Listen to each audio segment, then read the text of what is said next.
Čuo sam da me nazivaju karijeristom, zato odgovaram radi istine, ne radi sebe.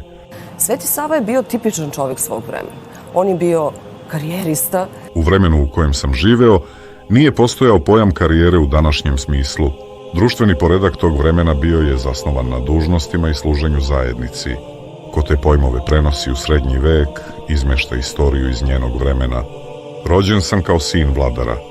Da sam želeo vlast i napredovanje, ostao bih na dvoru. Ali sam ga napustio i izabrao monaštvo, ne kao put ka moći, već kao odricanje od nje. Ono što sam kasnije činio za narod i državu nije bilo iz ambicije, već iz dužnosti.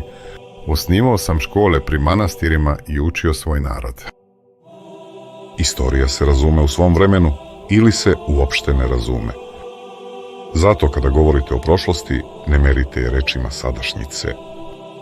Ne uzimajte narodu ono što ga temelji. Vaš Sveti Sava.